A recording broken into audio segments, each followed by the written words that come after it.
Hello, and welcome to Junkball Media, a video series that's part review, part retrospective, but mostly just stuff. On November 2nd, 2015, CBS announced plans to bring a new Star Trek series to television in January 2017. 0117, kinda like 1701? Okay, that's a stretch. At this point, we know next to nothing about the new series. Let's call it Series 6 since it'll be the 6th live-action TV series. This is great news since this will be the first new Star Trek series since Enterprise went off the air in 2005, and any new Star Trek is better than no Star Trek. But there's plenty of questions like, why now? Why is CBS? So let's get started. Star Trek is aired on NBC, in syndication, and on UPN. So how does CBS factor into all of this? The original series was produced by Desilu from 1964 to 1967, though it aired on NBC.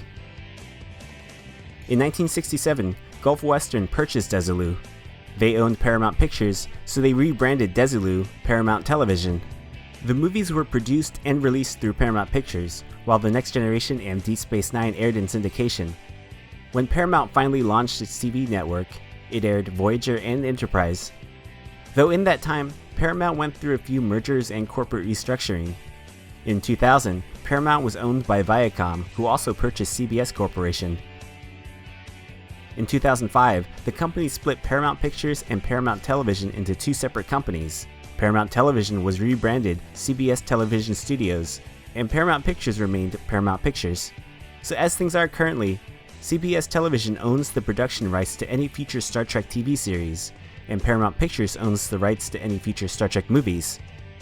However, things haven't been completely friendly between the two companies. Paramount Pictures merely licensed the rights for Star Trek with their movies. When it comes to licensing Star Trek merchandise, the two companies have had conflicts, which is why there hasn't been a cohesive merchandising campaign with the two reboot movies despite their popularity. This has led to problems with Star Trek being a shared universe since CBS and Paramount each have their own agenda.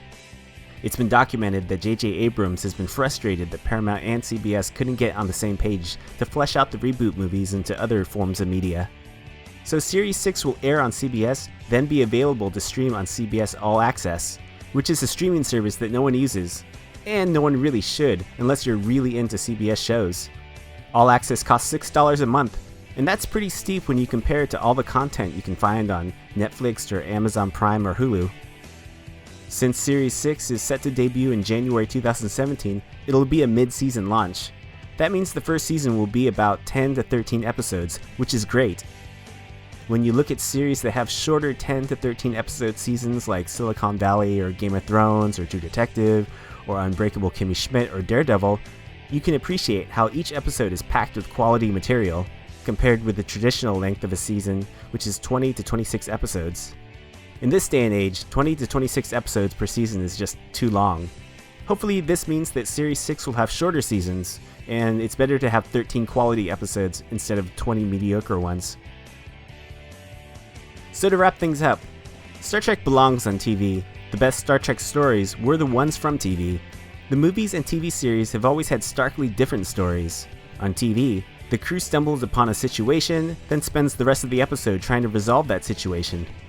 In the movies, there's usually some villain trying to blow something up, and the captain has to kill the villain to resolve the situation. It'll be great to have a TV series again where certain episodes can be devoted to specific crew members that use their wits to resolve situations, instead of punching and kicking and shooting bad guys.